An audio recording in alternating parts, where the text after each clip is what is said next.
Buenas noches a todas y a todos ustedes.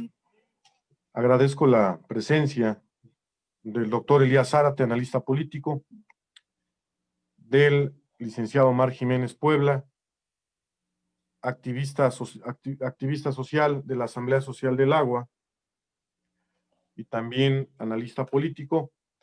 Nos reúne hoy el análisis del segundo informe de gobierno del presidente Andrés Manuel López Obrador, con una visión crítica y propositiva de análisis sobre los resultados, sobre lo que falta y también las críticas que existen al proyecto de la Cuarta Transformación. Sin duda, diariamente el país se simbra con notas diversas, generalmente anunciadas en la famosa mañanera, el tema del enjuiciamiento a los presidentes, el tema de la mesa directiva de la Cámara de Diputados.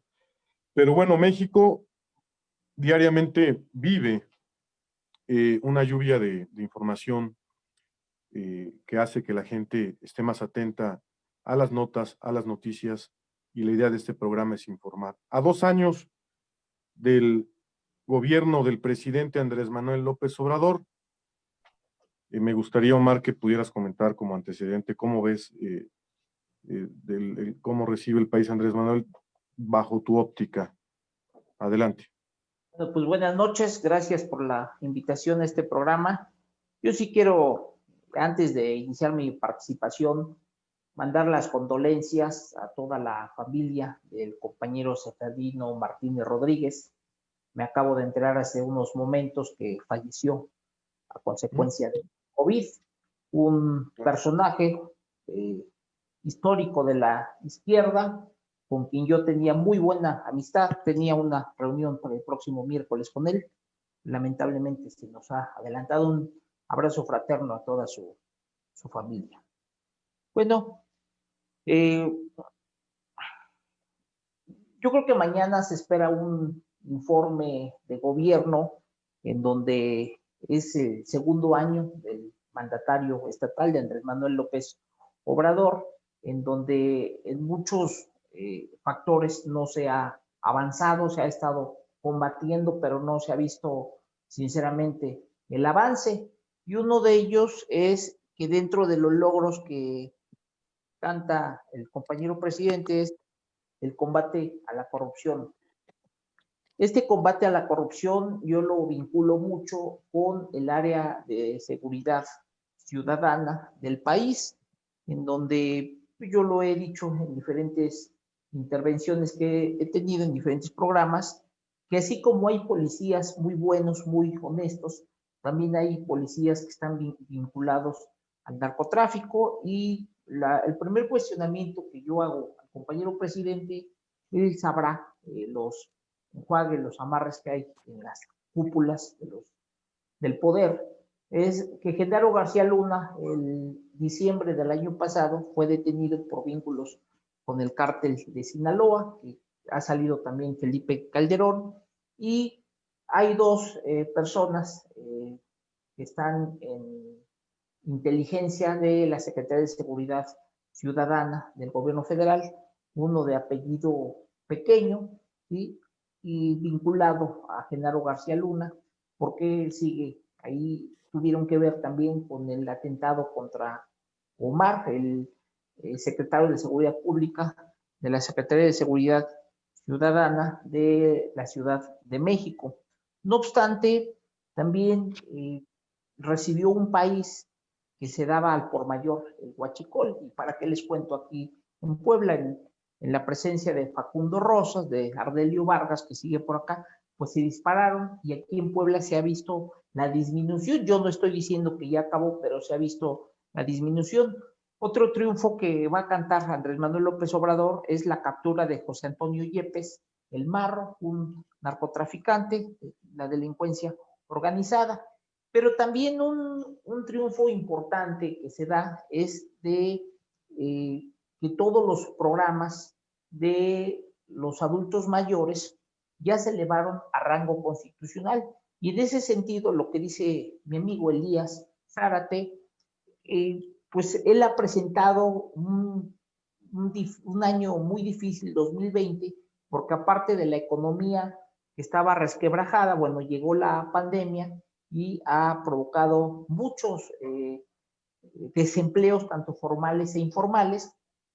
No obstante, se ha sostenido en gran medida, digo, yo no soy analista financiero, ni soy contador, ni nada por el estilo, del dinero que se le hace llegar a los adultos mayores ha tenido un cierto soporte. Yo aquí invitaría a Elías que a lo mejor nos pueda hacer este análisis.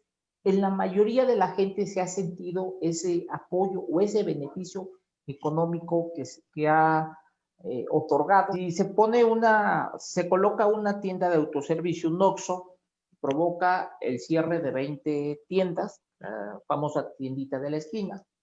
¿Cuántos desempleos provoca y cuál es el impacto económico para cada una de las familias?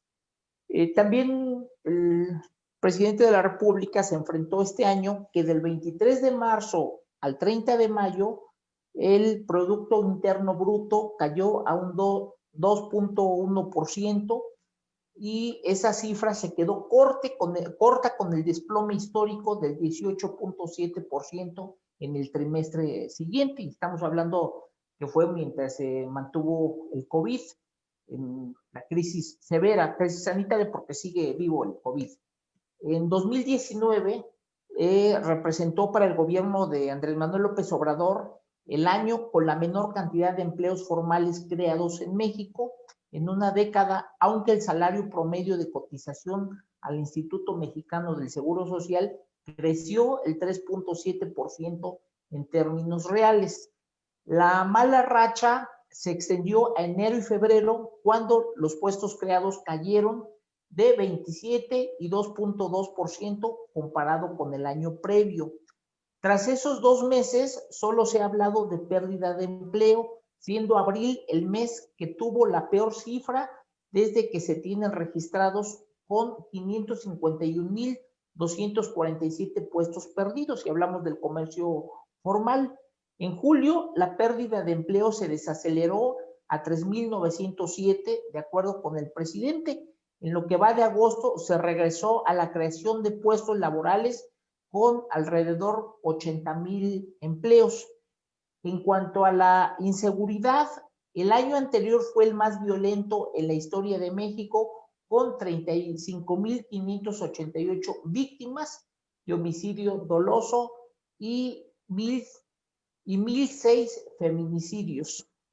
En el caso de homicidio doloso, en 5 de los 7 meses del año de los que se tiene información, se ha reportado un aumento a tasa anual. Esto significa que incluye los 3 meses, que es marzo, abril y mayo del año corriente, que formaron parte de la jornada nacional de sana distancia y en los que se aplicaron medidas de distanciamiento social. Marzo es el mes con mayor víctimas de homicidio doloso en lo que va de 2020, con 3,033 víctimas, válgame la redundancia. Dice, por el contrario, en la jornada de sana distancia se presentó una caída anual en los feminicidios de 4.1% en marzo y 11% en mayo, aunque en el primer mes la llamada fase nueva de normalidad se aumentó al 32.9%, cifra muy similar al alza del 31.4% registrada en febrero. No obstante, en todo este análisis se comenta que el peso ha estado muy fortalecido, toda vez que el año pasado el peso cerró en 18.88 unidades, tirando el pronóstico de más de 20 instituciones financieras que veían la divisa en el nivel de las 22 unidades. Y por último, marzo fue el último mes en el que el peso cerró por debajo del piso de las 20 unidades. Tras el cierre de 24.06 unidades de abril, la moneda ha ido ganando terreno frente al billete verde hasta llegar a las 21.80 unidades al cierre de agosto.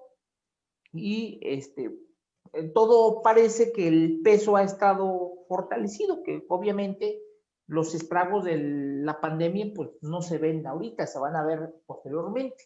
Cerramos con conclusiones. ¿Cómo ven? ¿Qué hacer para recubrir? Yo creo que toda la gente que nos va a preguntar qué hacer, pues porque el coletazo de la crisis viene más fuerte y creo que va a haber más preguntas. Y pues el dinero no se ve por dónde. Adelante. Bueno, es muy interesante el planteamiento que hace Elías, el cual tiene la razón. Gente de base, gente fundadora del partido, y no nada más en Puebla, sino a nivel nacional, se quedó fuera de los gobiernos. Se ha dado en Morena, yo sostengo que fue por una necesidad en 2018, en donde se tenía que invitar en ese momento a personajes de la derecha, que en su momento fueron adversarios, y pues que unos 2 años después, pues sacaron su verdadera cara, que siguen siendo adversarios para el movimiento, se les tuvo que invitar. Yo siempre que tocamos este tema, cuento una anécdota cuando era época del porfiriato, donde Francisco I. Madero empezó a invitar gente para iniciar la revolución y derrocar el gobierno de Porfirio Díaz, una dictadura de más de 30 años. El mismo Francisco I. Madero invitó a gente del gabinete de Porfirio Díaz que se integrara para el movimiento no reeleccionista, ¿sí? Y pues así se conformó el triunfo de Francisco I. Madero. En 2018 Morena tuvo esa necesidad y bueno, quien hizo todo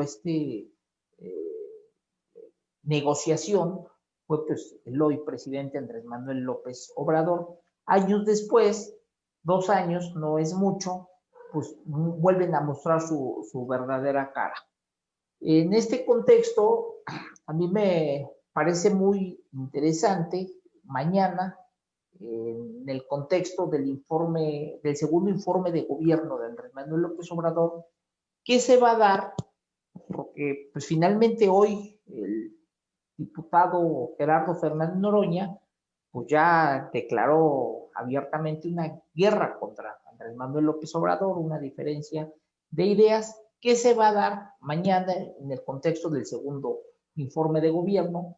Y también la pregunta sería, para todos los militantes de Morena, los constructores del partido, los verdaderos militantes, no gente que se coló posteriormente, ¿cuál es su sentir a 2 años del informe de gobierno?